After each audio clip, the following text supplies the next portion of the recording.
નક્સલીઓ હથિયાર છોડી સરેન્ડર કરે નહીં તો ખાત્મો બોલાવાશે અમિત શાહ। કેન્દ્રીય ગૃહમંત્રી અમિત શાહે નક્સલીઓને આકરો સંદેશો આપતા કહ્યું કે સરેન્ડર કરી હથિયારો છોડો નહીં તો આકરા પરિણામો માટે તૈયાર રહો। છત્તીસગઢના જગદલપુરમાં બસ્તર ઓલિમ્પિક્સના કાર્યક્રમમાં પોતાના ભાષણમાં અમિત શાહે કહ્યું હતું કે નક્સલીઓને વિનંતી કરું છું કે તેઓ હથિયાર છોડે આગળ આવે અને સરેન્ડર કરે, નહીં તો સુરક્ષા દળો તેમને કચડી નાખશે।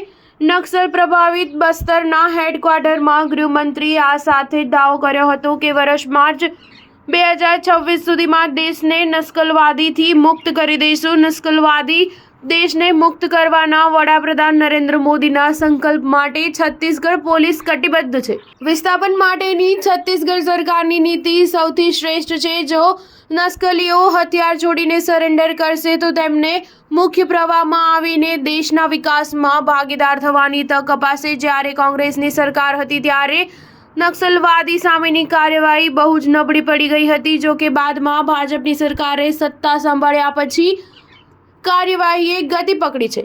છેલ્લા એક વર્ષમાં 289 નક્સલીઓને ઠાર કરાયા, જ્યારે 992 નક્સલીઓની ધરપકડ કરવામાં આવી છે। બીજી તરફ 836 નક્સલીઓને સરેન્ડર કર્યું છે। અમિત શાહે કહ્યું કે જો બસ્તર નક્સલવાદીથી મુક્ત થઈ જશે તો અહીંયા કાશ્મીર કરતાં પણ વધુ પર્યટકો આવશે, કેમ કે બસ્તર પૂરતી રીતે જ સુંદર છે। હાલમાં લોકો ચર્ચા કરી રહ્યા છે કે બસ્તર બદલાઈ રહ્યું છે, પરંતુ હું લોકોને ખાતરી આપવા માંગુ છું કે જ્યારે માર્ચ 2026માં હું બસ્તર આવીશ ત્યારે આ વિસ્તાર બદલાઈ ચૂક્યો હશે।